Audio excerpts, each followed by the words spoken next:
നമ്മൾ ഇന്ന് നമ്മുടെ ക്രിസ്മസ് പരിപാടി ആഘോഷിക്കുകയാണ് ഗൈസ്. കേക്ക് മുറിച്ച് അപ്പോൾ ആക്കണേ നമ്മുടെ ചെക്കന്മാരൊക്കെ ആക്കണേ. ഒരുത്തൻ ലൈറ്റ് പിടിച്ച് ഇവിടെ നിൽക്കുന്നുണ്ട്. അത് അവൻ്റെ ക്രിയേഷനാണ് ഗൈസ്. അതാണ് ശ്രീകുട്ടം. അപ്പോൾ നമ്മൾ ചെറിയ കേക്ക് മേടിച്ച സ്പോൺസർ സൗരദാസ്. അപ്പോൾ നമ്മൾ പൊട്ടിക്കാൻ പോവാണ്. സ്റ്റിക്കറിന് വലിച്ചു പൊട്ടിച്ചില്ല സർട്ടിഫിക്കറ്റ് അവസ്ഥയാണ്. ഇതങ്ങനെ വിളിച്ച് ഹാപ്പി ബർത്ത്ഡേ കത്തിയില്ല ഇന്ന് കേക്ക് തന്നു. അടിപൊളി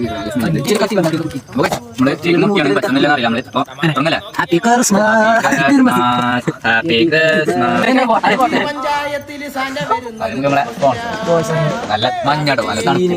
അടുത്ത നമ്മളെ വിളിച്ചാ വിളിപ്പുറത്ത് തന്നെ ഞങ്ങൾ നമ്മളെ ബെസ്റ്റ് ഞങ്ങൾ നമുക്ക് മിന്നാരാ.